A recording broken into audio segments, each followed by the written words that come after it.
സുഭാഷിതം digital ചാനലാണ്, satellite ചാനലല്ല. അപ്പോൾ digital channel എന്ന് പറഞ്ഞാൽ യൂട്യൂബ് എന്നാണ് പറയുന്നത്.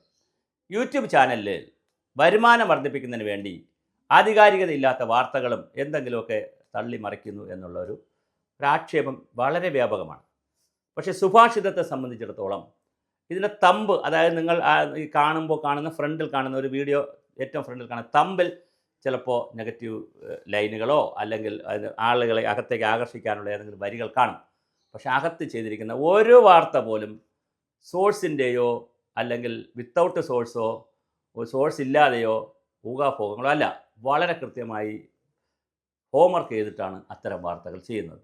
അതുകൊണ്ട് ഇനി മുതൽ സുഭാഷിതം ഡിജിറ്റൽ ചാനലിൽ മറ്റൊരു തീരുമാനം കൂടെ എടുത്തിരിക്കുകയാണ്. സോഴ്സുകൾ വെളിപ്പെടുത്തരുതെന്ന് പറയുന്നവരുടെ സോഴ്സ് വെളിപ്പെടുത്തത്തില്ല, അല്ലാതെ കിട്ടുന്ന സോഴ്സുകൾ കൂടി വെളിപ്പെടുത്തി പോകാം. ഞാനിത് പറയാൻ കാരണം, ഇന്നത്തെ കേരളകൗമുദി പത്രത്തിൽ ഒരു വാർത്തയുണ്ട്. വാർത്ത ചെയ്തിരിക്കുന്നത് ആർ സ്മിതാദേവി എന്ന വളരെ സീനിയറായിട്ടുള്ള റിപ്പോർട്ടറാണ്. അവർ നേരത്തെ എഡിറ്റോറിയൽ പേജ് ചെയ്തിരുന്നു, ഇപ്പോഴാണ് ഇത്തരം ജനറൽ ന്യൂസുകൾ ചെയ്തത്. അവർ ഇന്ന് കേരളകൗമുദിയിൽ 9ാമത്തെ പേജിൽ, ഇന്നത്തെ കേരളകൗമുദി 9ാമത്തെ പേജിൽ ഒരു വാർത്ത ചെയ്തിട്ടുണ്ട്.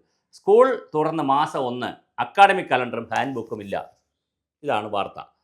അപ്പോൾ എനിക്ക് പറയുവാനുള്ളത്, നമ്മുടെ ശിവൻകുട്ടി സാറ് ഒന്ന് ആരോഗ്യപരമായ പ്രശ്നങ്ങളുണ്ട് അദ്ദേഹത്തിന്. അദ്ദേഹം മന്ത്രിസഭയിൽ നിന്ന് തന്നെ മാറണം എന്ന് ആലോചിച്ച് നിൽക്കുന്ന സമയമാണ്. അതേസമയം അദ്ദേഹം ഒരുപാട് വിവാദങ്ങളിൽ ചെന്ന് പെടുന്നുമുണ്ട്. നമ്മുടെ ഗവർണറുമായിട്ടുള്ള വിവാദം, ഭാരതാംബയായിട്ടുള്ള വിവാദം. ഭാരതാംബയെ വിട്ടിട്ടില്ല, സ്ത്രീ എന്നും വനിതയെന്നും. കോടതി വരെ ഇപ്പോൾ ബഹളം ഉണ്ടാക്കി. എന്തിനാ അങ്ങനെ വനിത എന്നൊക്കെ പറയുന്ന ആളാണ് ഭാരതാംബ? ഒരു സ്ത്രീ കൊടിയും പിടിച്ച് നിൽക്കുന്നു, ഏത് കൊടി? ഇങ്ങനെ വളരെ വിവാദങ്ങൾ ഉണ്ടാക്കുന്ന സമയത്താണ് ടീച്ചർമാർക്ക് ഹാൻഡ് ബുക്ക് കൊടുത്തിട്ടില്ല. വിവിധ ക്ലാസ്സുകളിലെ കഴിഞ്ഞ വർഷം 1, 3, 7, 5, 9 ക്ലാസ്സുകളിൽ 1, 3, 7, 5, 9 എന്ന് പറഞ്ഞാൽ 5 ക്ലാസ്സുകളിലെ പുസ്തകം മാറിയിട്ടുണ്ട്. അപ്പോൾ അതിന് പരിശീലനം കൊടുക്കണം. മാസം ഇപ്പോൾ 1 കഴിഞ്ഞു, 1.5 ആകാൻ പോകുന്നു. അതിന് പരിശീലനം കൊടുത്താലേ അവർക്ക് ചെയ്യാൻ പറ്റൂ. അപ്പോൾ മാർച്ച് ഏപ്രിൽ മെയ് മാസങ്ങളിൽ നടക്കേണ്ടുന്ന പരിശീലനം നാളിതുവരെ ചെയ്തിട്ടില്ല. വലിയ ബുദ്ധിമുട്ടിലാണ് ടീച്ചർമാർ. ഇനിയിപ്പോൾ പരിശീലനം എന്ന് പറയുമ്പോൾ എന്താ സംഭവിക്കുന്നത്? 1.5 മാസം കഴിയുന്നു. ഇനി അവർ പരിശീലനം എന്ന് പറഞ്ഞ് പോകുമ്പോഴുള്ള കുഴപ്പം എന്താ? ഈ സ്കൂളുകളിൽ പഠിപ്പിക്കാൻ ആൾ കാണത്തില്ല. പരിശീലനം കഴിഞ്ഞ് വന്നാലോ അവർക്ക് ഈ 1.5 മാസത്തെ അല്ലെങ്കിൽ ഇനി പരിശീലനത്തിനോട് വേണ്ടി എടുക്കുന്ന 2 മാസം കൂടി ചേർത്ത് അവർക്ക് വലിയ ഒരു സ്ട്രെയിനും ബേഡനുമാണ് വരുന്നത്. അപ്പോൾ അവർ കാട്ടിക്കൂട്ടേണ്ടി വരും. അവരെ കുറ്റം പറയരുത് ടീച്ചർമാരെ.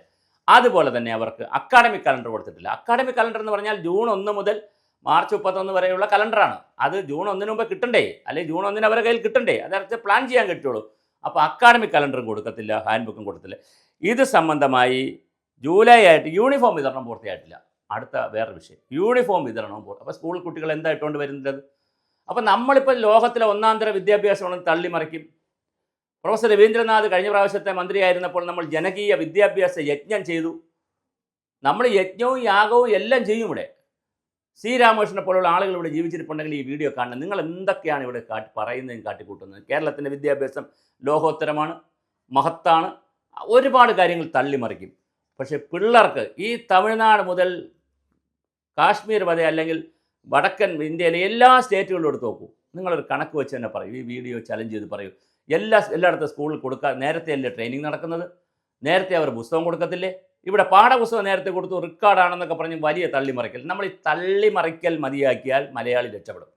പ്രത്യേകിച്ച് PR വർക്കെന്ന് കുറച്ചാൽ ഗവൺമെൻറ് രക്ഷപ്പെടും. നമ്മൾക്കെല്ലാം വലിയ കാര്യങ്ങൾ ചെയ്യാൻ പറ്റും. ഗൃഹപാഠം കൂടുതൽ നടക്കും. കാര്യം PR വർക്കിന് വേണ്ടി സമയം കളഞ്ഞിട്ട് അതിൽ അഭിരമിച്ച് നമ്മളെങ്ങനെ ഇരിക്കും? 3-4 കാര്യങ്ങൾ നടന്നിട്ടില്ല. അക്കാഡമിക് കലണ്ടർ കൊടുത്തിട്ടില്ല, ഹാൻഡ് ബുക്കില്ല, യൂണിഫോം ഇല്ല, ഇതൊന്നും കൊടുക്കുക. അപ്പോൾ അതിനെതിരെ അബ്ദുൽ മജീദ് പ്രസിഡന്റ്, KPSTA പ്രസിഡന്റും അഭിപ്രായം പറഞ്ഞിട്ടുണ്ട്. അതും ഇന്നത്തെ പത്രത്തിലെ ന്യൂസായിട്ട് വന്നിട്ടുണ്ട്. അപ്പോൾ ഞാൻ ന്യൂസ് അതുപോലെ വായിക്കുന്നില്ല. അപ്പോൾ വളരെ പ്രധാനപ്പെട്ട ഒരു കാര്യമാണ്, സ്കൂൾ കുട്ടികളിൽ പൊതുവിദ്യാഭ്യാസ രംഗത്ത് ആൾ കുറയുന്നു എന്ന് പറയുമ്പോൾ ഉടനെ പറയും ഇവിടെ കുഞ്ഞുങ്ങളുടെ പ്രസവം, സ്ത്രീകൾ പ്രസവിക്കുന്നതിൻ്റെ എണ്ണം കുറവായതുകൊണ്ടാണ് എൻറോൾമെൻറ്റ് നടക്കാത്തതെന്ന് പറയും. അതേസമയം മറ്റ് CBSE, ICSE, മറ്റ് സ്കൂളുകൾ, അൺഎയ്ഡഡ് സ്കൂളുകളൊക്കെ ധാരാളമുണ്ട് ഇവിടെ. അപ്പോൾ രക്ഷാകർത്താക്കളെ സംബന്ധിച്ചിടത്തോളം പൊതുവിദ്യാലയത്തിലേക്ക് ആളുകളെ അയക്കണമെങ്കിൽ അവർക്ക് വിശ്വാസ്യതയാണ് വേണ്ടത്. അതുപോലെ കുട്ടികളുടെ അവകാശമാണ് ജൂൺ 1 തന്നെ അവർക്ക് യൂണിഫോം കിട്ടുക. ടീച്ചർമാരുടെ അവകാശമാണ്, അത് കുട്ടികളുടെയും കൂടി അവകാശമാണ്.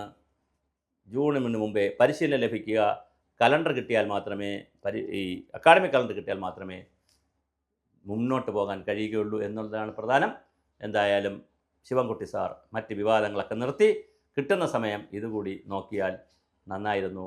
പ്രശ്നം ഭാവിയുടേതാണ്.